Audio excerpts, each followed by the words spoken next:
দেখছেন B news Bangla. Deendayal উপাধ্যায়ের জন্মদিন উপলক্ষে সাজিরহাটের অগ্রদূত সংঘ ময়দানে ভারতীয় জনতা পার্টির উদ্যোগে একটি কর্মসূচি সম্পন্ন হলো। এদিনের এই অনুষ্ঠানে উপস্থিত ছিলেন বিজেপি কেন্দ্রীয় নেতা কৈলাস বিজয়বর্গী, উত্তর শহরতলি জেলার বিজেপি প্রেসিডেন্ট কিশোর কর মহাশয়। দেখুন এদিন ঠিক কি বলেছেন কিশোর কর মহাশয়।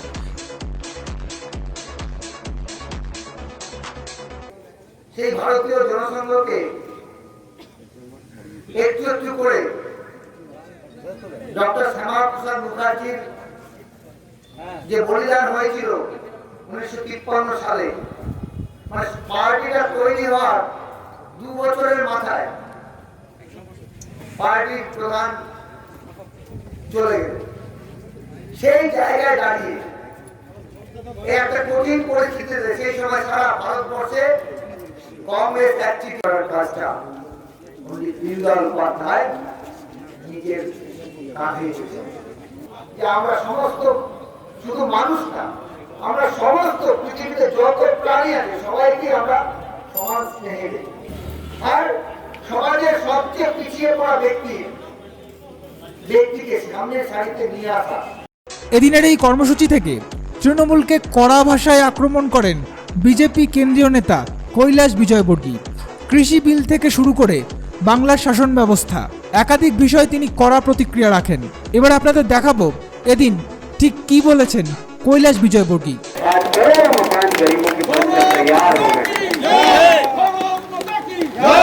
अभी बहस चल रही है कृषि नीति की।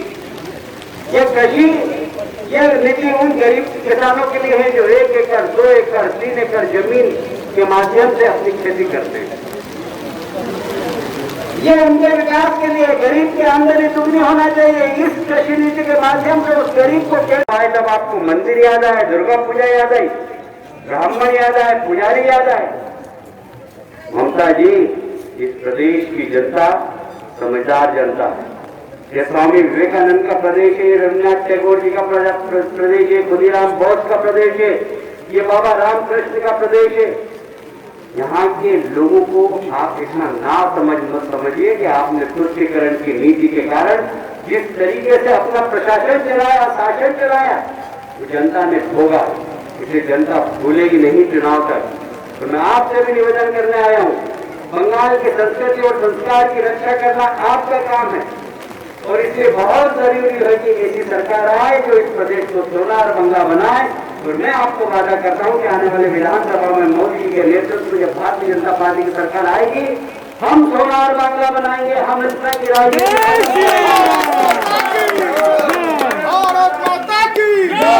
और इसलिए पंडित दीनदयाल उपाध्याय जी के चरणों में हम श्रद्धांजलि देते हुए आज संकल्प लें, सभी कार्यकर्ता संकल्प लें, सभी नागरिक संकल्प लें कि पंडित दीनदयाल उपाध्याय जी के सपनों का देश बनाए। ऐसा देश बनाए जहाँ पर अराजकता नहीं, ऐसा देश बनाए हम जहाँ गरीबी नहीं, ऐसा देश बनाए हम जहाँ महिलाओं का सम्मान, ऐसा देश बनाए जहाँ किसानों की गरीबी दूर हो, ऐसा देश बनाए हम जो सोनार बांग्ला और सोनार हिंदुस्तान बने। और वो हम बनाने का संकल्प लेकर मैं अपनी बात समाप्त करता हूँ। लोगों ने कांग्रेस को देखा है, सीपीएम की सरकार को देखा और सीपीएम को हटाते वक्त इस आशा और विश्वास के साथ ममता जी की सरकार बनाई थी कि ममता जी शायद अच्छा प्रशासन देंगी। पर इस 10 वर्षों में मैं बहुत जवाबदारी के साथ कहता हूँ कि अनेक इन्वेस्टर मीट हुए और करोड़ों रुपया राज्य शासन के खजाने का खर्च हुआ, किंतु एक भी बड़ा उद्योग नहीं आया। इसलिए हमारे प्रदेश के बेरोजगार नौजवान शिक्षा प्राप्त करने के बाद बाहर नौकरी के लिए जाते हैं, दूसरे प्रदेशों में नौकरी के लिए जाते हैं। एक समय था जब पश्चिमी बंगाल की शिक्षा का स्तर बहुत उच्च कोटि का था। आज शिक्षा के क्षेत्र में राजनीति होने के कारण पूरे शिक्षा क्षेत्र में जिस तरीके की अराजकता है, उससे पश्चिमी बंगाल की शिक्षा का स्तर भी खराब हुआ है। यदि आप लॉ एंड ऑर्डर की बात करें तो कानून और व्यवस्था इस प्रदेश के अंदर चौपट है। विधायक को फांसी पर लटका दिया जाता है और उसके अपराधियों को नहीं पकड़ा जाता, बाकी हत्या को आत्महत्या में परिवर्तित करने की कला यदि किसी प्रदेश की पुलिस में है तो पश्चिम बंगाल की पुलिस में है। और यहाँ के राजनेता लोग आंख बीच के बैठे रहते हैं। कुल मिलाकर एक अराजकता का वातावरण है पूरे प्रदेश के अंदर। लॉ एंड ऑर्डर नहीं है, शिक्षा का जो एक स्तर था वो समाप्त हो गया। बेरोजगार नौजवान आज भी शिक्षा प्राप्त करने के बाद नौकरी की तलाश में देश भर में घूमते हैं। पश्चिमी बंगाल में नौकरी भी नहीं है। और ऐसे समय में जब तुष्टीकरण की नीति के कारण पूरे पश्चिमी बंगाल के अंदर यदि आप देखेंगे तो आतंकवाद बढ़ रहा है, आतंकवादियों का पनाह स्थल हो गया। यदि आप देखेंगे तो नक्सलवाद जंगल महल में बन रहा है, बढ़ रहा है। नक्सलवादी को जमानत दिलवाकर पश्चिमी बंगाल की पुलिस की सुरक्षा में पूरे जंगल महल में अराजकता करने के लिए छोड़ दिया। एक ऐसे नक्सलवादी को जिसके ऊपर अनेक हत्याओं के आरोप हैं, ये कैसी सरकार है? कुर्सी के लालच में जिस तरीके से यहाँ पर तुष्टीकरण की नीति चल रही है, इस समय की अराजकता चल रही है, क्या प्रदेश की जनता को माफ़ करना चाहिए? मैं आपसे पूछना चाहता हूँ। वह रविन्द्रनाथ टैगोर जिनका संगीत सारी दुनिया के अंदर गूंजा जाता है, वहाँ पर अब बम की आवाज़ आती है, गोली की आवाज़ आती है। एक सिंडिकेट राज है, एक कट मनी का राज है, और इस राज को समाप्त करने के लिए यहाँ पर भारतीय जनता पार्टी की सरकार बहुत आवश्यक है। और भारतीय जनता पार्टी का कार्यकर्ताओं का संकल्प है, यहाँ 2/3 बहुमत के साथ हम भारतीय जनता पार्टी की सरकार यहाँ बनाएंगे।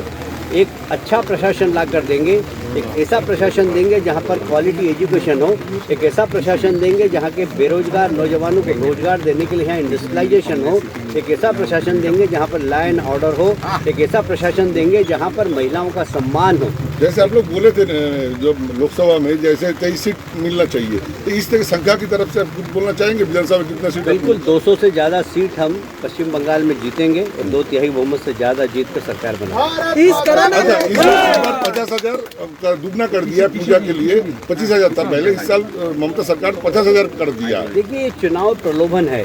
अभी तक तो वो मदरसे बनवाने में लगी हुई थी, अभी तक तो वो मौलवियों को स्टाइफंड देती थी, पर चुनाव वाला वर्ष है तब उनको पुजारी भी ध्यान आ गए। उन्होंने पुजारी भी 8-1 हज़ार लोगों को देने की कोशिश की, जबकि इस प्रदेश के अंदर 2 लाख से ज़्यादा पुजारी हैं, पर उन्होंने 8,000 देकर एक तिलक लगाकर ये संदेश देना चाहती हैं कि वो बड़े साफ हिंदुत्व वाली हैं।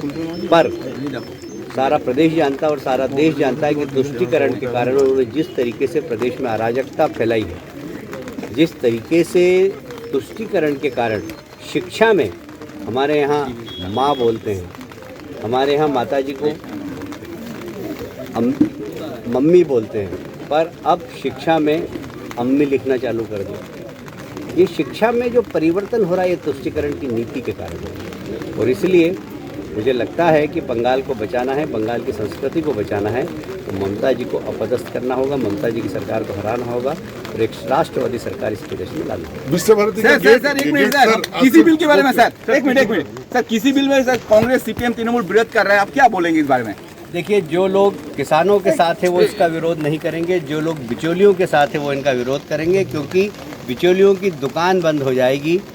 वो सब आड़तियाँ जो कि किसानों का शोषण करते थे उनकी दुकान बंद हो जाएगी। इसलिए जो लोग विरोध कर रहे हैं वो उनके साथ खड़े हुए, भारतीय जनता पार्टी किसानों के साथ। भारत माता के ऊपर बार-बार हमला हो रहा है, इसके बारे में आप क्या बोलना चाहेंगे? देखिए, अर्जुन सिंह जी जब तक टीएमसी में थे, जब तक बहुत अच्छे इंसान थे, उन्होंने भारतीय जनता पार्टी की जैसे सदस्यता ग्रहण की, उनके ऊपर सैकड़ों केस लगा दिए, लगभग 100 से ज़्यादा केस लगा दिए। और मैं समझता हूँ लोगों को जनता सब समझ रही है और आने वाले विधानसभाओं में हम जवाब नहीं देंगे, जनता इसका जवाब देंगे। ক্যামেরায় শুভজিৎদের সঙ্গে দেবাশিস আচার্যের রিপোর্ট। সাবস্ক্রাইব করে সঙ্গে থাকুন বি নিউজ বাংলা নেটওয়ার্ক।